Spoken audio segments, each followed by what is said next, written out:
여호수아 22장이고요. 제가 27절 말씀을 읽고 말씀 나누기 시작할게요. 우리가 여호와 앞에 우리의 번제와 우리 다른 제사와 우리의 화목제를 섬기는 것을 우리와 너희 사이와 우리의 후대 사이의 증거가 되게 할 뿐으로써 너희 자손들이 후일에 우리 자손들에게 이르기를 너희는 여호와께 받을 분깃이 없다 하지 못하게 하려 함이라. 아멘. 사명 사람을 섬기는 것이다 라는 제목이고요. 사명 속에는 하나님을 섬기는 것이 포함되어 있고 또 하나님을 섬긴다라는 것은 결국 사람을 섬기는 것으로 나타나게 되어 있구나 하는 것을 여러분들이 하루 묵상하는 날이 되었으면 좋겠습니다. 여호수아 22장은 요단 서편의 모든 땅 분배를 다 마치고 이제 요단 동편의 원래 땅을 분배받았던 루벤, 갓, 므낫세 반 지파가 자기 땅으로 돌아가는 내용이죠. 근데 그 기간이 7년입니다. 말이 7년이지 가정을 다 두고 전쟁에 동참하기 위해서 요단 서편에 와서 시간을 보낸 시간이 7년이라고 하는 것은 엄청난 시간이거든요.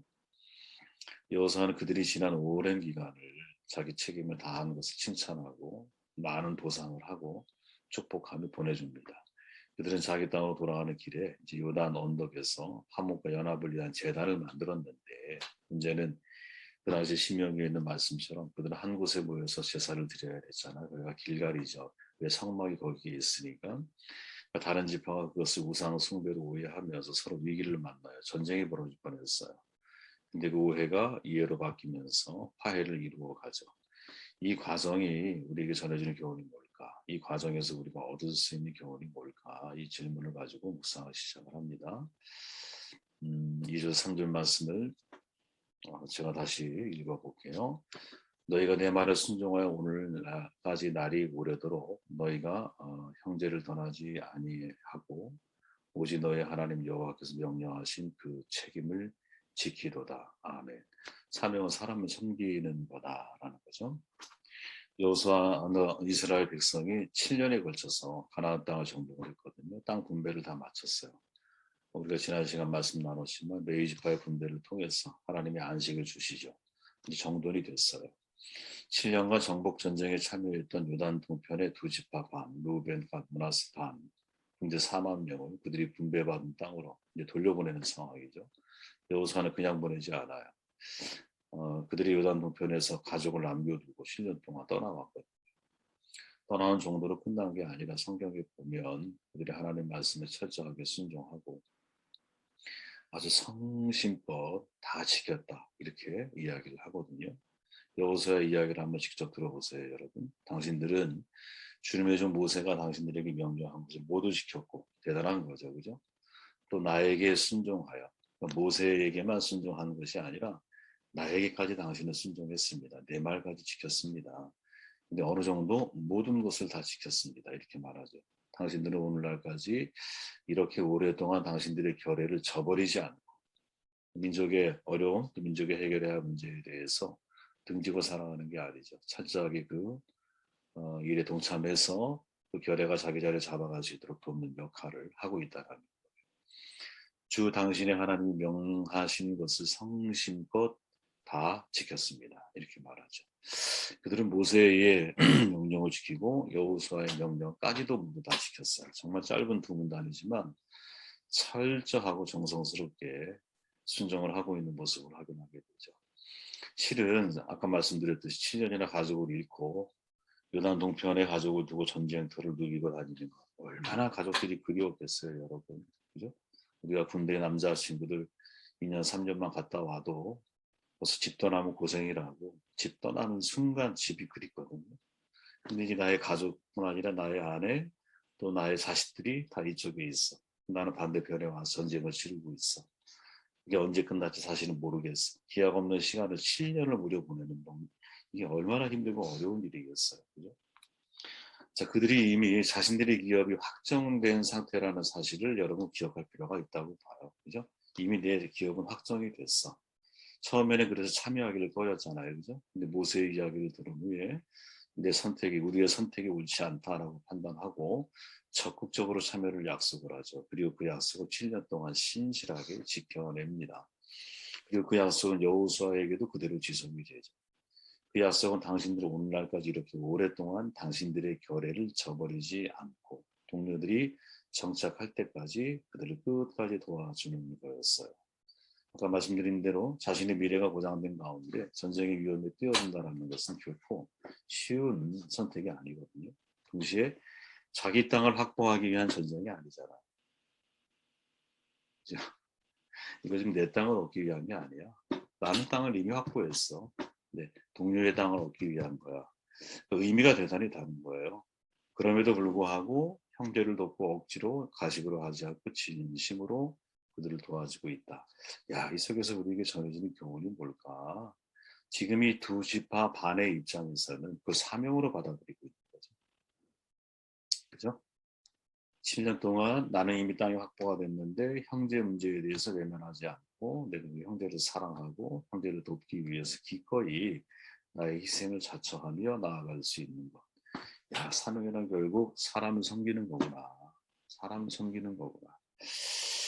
여러분, 저와 여러분들이 이런 삶을 살아내셨으면 좋겠어요. 누군가 나의 도움을 필요로 할 때 그걸 내가 외면하지 않고 결례가 나의 도움을 필요로 할 때 내가 기꺼이 나의 문제는 다 해결이 되었지만 그 사람의 문제 해결을 위해서 내가 함께 동참해서 나에게 희생이 따르지만 그 사람에게도 안정이 필요하고 그 사람에게도 도움이 필요하니 미약하나마 나의 도움이 될 수 있다면 좀 기꺼이 그 사람을 섬기려고 하는 마음의 자세, 이것이 결국 사실은 우리의 사명 속에 담겨 있는 중요한 내용물이 아닌가 그런 생각을 해보게 돼요. 리처드 포스터라고 하는 분이 유명한 분이죠. 이분이 왜 유명한가? 이분이 한번 인생에 실패한 분이거든요. 실패를 경험하고 오히려 더 성공한 그런 케이스예요. 한번 큰 어려움을 당했는데 그 어려움을 딛고 오히려 더 하나님이 깊이 있게 만나서 더 후반생에 하나님께 아름답게 쓰여진 인생. 저는 이런 사람이 좋거든요. 그 더 깔끔한 인생을 살아가는 것도 물론 좋은데 사람은 실수할 수 있잖아요. 근데 그 실수가 인생의 실패가 되지 않고 그 실수를 내가 오히려 승리, 성공으로 바꿔나갈 수 있는 그런 지혜 있는 사람이 되었으면 좋겠어요. 우리도 역시 마찬가지거든요. 그러니까 이분이 얼마나 사실은 그 이후에 영적인 훈련, 성장 이런 것들에 대한 관심이 컸는지 몰라요. 당연하겠죠. 왜 내가 이미 영적으로 성숙하지 못해서 실패를 경험했기 때문에 그 다음 거기에 의한 필요에 의해서 깊은 고민을 하게 된 거죠. 그래서 영적 훈련과 성장이라고 하는 책을 이분이 쓰셨어요. 이만한 책인데 아마 다 읽어보셨을 거예요. 거기에 보면 사람이 섬기는 행동을 크게 두 종류로 나눌 수 있다 이렇게 말하죠. 하나는 독선적인 섬김이 있다면 하나는 참다운 섬김이 있다 이렇게 말을 해요. 독선적인 섬김은 인간의 노력으로 하는 거예요. 참다운 섬김은 하나님의 마음에서 비롯된 봉사인 거죠. 독선적인 섬김은 남들이 볼 때 거창한 일에 봉사의 마음을 쏟아요. 이유는 칭찬을 내가 기대하기 때문인 거예요. 독선, 내가 선이야. 그러나 참다운 섬김은 남의 시선을 전혀 의식하지 않죠. 남들이 주목하지 않는 봉사를 오히려 더 즐겨해요. 좀 어두운 곳에서 소리 없이 일하는 걸 좋아하는 거죠. 온전하게 하나님께 맡겨진 삶을 살아가기 때문에 하나님께서 다 아실 거야 이렇게 생각을 한다는 거예요. 그렇게 독선적인 섬김은 결과를 강조하고 남들의 평가를 기다리지만 참다운 섬김은 동기를 중요하게 여기고 섬길 수 있는 기회가 나에게 주어진 것 자체를 감사하게 생각한다는 거죠. 그 결과 독선적인 섬김은 오히려 공동체에 피해를 줍니다. 그러나 참다운 섬김은 공동체가 다시 회복하는 데 있어서 힘을 준다. 저는 이거를 보면서 그런 생각이 들었어요. 야, 이 조지파 반이 이런 마음을 가지고 있는 사람들이었다. 1년이면 여러분 해볼 만해요. 2년까지 어떻게 좀 버틸 수 있을 것 같아. 근데 7년이라고 하는 시간은 7년 완전한 숫자 아니야? 내가 완전히 정말 우리 동료들이 정착할 때까지 그들이 자기의 자리를 잡을 때까지 나를 기꺼이 희생하고 어떤 보상을 기대하기 전에 나는 이미 안정된 자리에 있기 때문에 여러분도 같은 자리에 있기를 희망하는 마음을 가지고 그들을 정말 섬기는 거죠. 진짜 섬기는 거죠. 그죠? 그리고 그것이 공동체가 회복하는 데 있어서 큰 동력이 되잖아요. 우리가 이런 섬김의 사람이 되면 좋겠다 하는 생각을 해보게 됩니다. 5절 말씀을 읽어볼게요. 오늘은 제가 두 가지만 말씀을 나누겠습니다.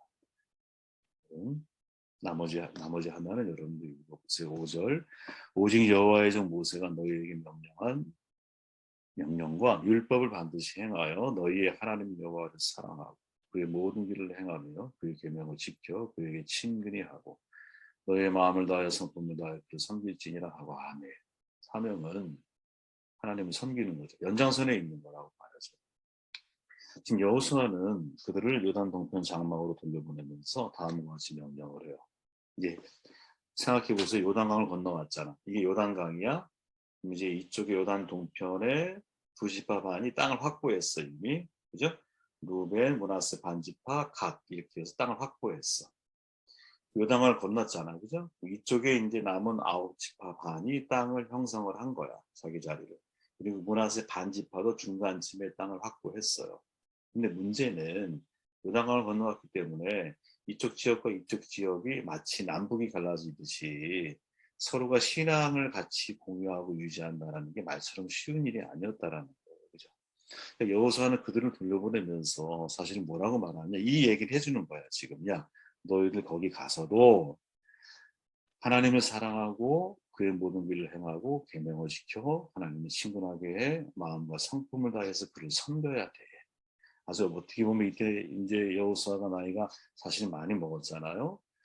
어떻게 보면 할아버지가 혹은 뭐 아버지가 자기 자녀에게 마치 유언하듯이 이게 얼마나 중요한 것인지 몰라. 너희들이 거기 있다 할지라도 반드시 이걸 지켜야 돼. 이렇게 말하고 있는 거죠. 문제는 하나님을 섬긴다라고 이게 이제 제가 이 말을 길게 되어 있지만 한마디로 제가 정리해 보면 하나님을 내가 사랑한다면 그를 섬기게 될 거야. 하나님을 사랑한다면 나는 하나님을 섬기는 사람이 돼야 돼. 이렇게 우리는 정리할 수 있겠죠. 그죠? 근데 문제는 하나님을 섬긴다고 말을 할 때 이것이 무엇을 의미하는가에 대한 개념을 사실 우리가 잘 정리해야 되는데 쉽지가 않더라. 여러분 하나님을 잘 섬기는 게 무슨 말이에요? 혹시 한번 깊이 생각해 보신 적이 있습니까? 야, 내가 하나님을 섬기는 게 도대체 뭘 말하는 거지? 많은 그리스도인들이 범하기 쉬운 실수가 섬김의 지향성의 문제거든요. 하나님을 섬긴다 할 때 하나님을 위해서인지 나를 위해서인지 이 방향을 자꾸 착각할 때가 있다라. 성경은 우리 자신을 위해서 하나님을 섬기라고 말하지 않거든요. 성경은 하나님이 너의 하나님이야. 너를 만든 창조주야. 그렇게 하나님을 위해 하나님을 섬기라고 말하는 거거든요. 네가 하나님을 위해 하나님을 섬기는 자가 되면 복은 그 결과로 받게 되는 거. 이렇게 말하는 거거든요. 그러나 우리의 신앙이 축복의 목적이나 동기가 되기 때문에 항상 우리의 신앙의 중심을 보면 하나님을 축복하는 분, 나는 당연히 그 축복을 받아야 할 자. 이렇게 우리는 논리적으로 우리도 모르게 우리의 생각 속에 자리 잡혀 있다라는 것. 이게 다른 종교와 다를 바가 없는 거예요. 이렇게 우리가 주객이 전도됐다 그랬잖아요.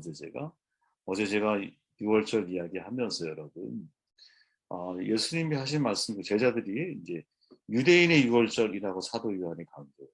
근데 6월절은 유대인의 6월절이기 전에 모세는 뭐라고 말하냐면 여호와의 6월절이라고 말하거든요. 여호와의 6월절. 다시 말하면 6월절의 주인공은 유대인이 아니야. 6월절의 주인은 예수 그리스도예요. 우리를 위해서 구원의 십자가의 길을 완성해 가신 바로 그 예수님. 그래서 패스오버, 내가 죄인이요 내가 죽어야 되지만 예수님이 나를 대신해서 십자가에 돌아가셨고 십자가에 돌아가셨다. 그 죽음이 나를 대신한 죽음이 대속적 대신 나를 대신한 죽음이라는 사실을 받아들이고 믿는 사람에게는 하나님의 구원이 주어지는 거예요. 예수의 죽음과 함께 나도 죽는 거야. 그의 부활과 함께 나도 다시 부활하고 살아난 거야. 이걸 믿는 거거든요.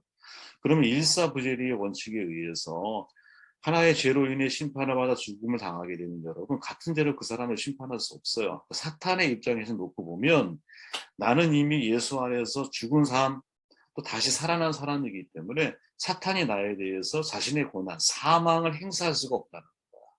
여러분 이게 법적으로. 네, 자꾸 좀 복잡하게 들어가네요, 그죠? 무슨 말인지 좀 어느 정도 이해가 되셨으면 좋겠어요, 그죠? 그래서 이 논리 속에는 나를 위한 신앙, 하나님은 나에게 축복을 주시는지 안 주시는지에 따라 내 하나님에 대한 예배, 하나님에 대한 나의 마음이 결정이 되는 것처럼 보입니다. 즉 하나님은 축복을 받기 위한 수단으로 전락을 하는 거예요. 이게 사실은 많은 신앙인들의 신앙의 현주소일 수 있거든요.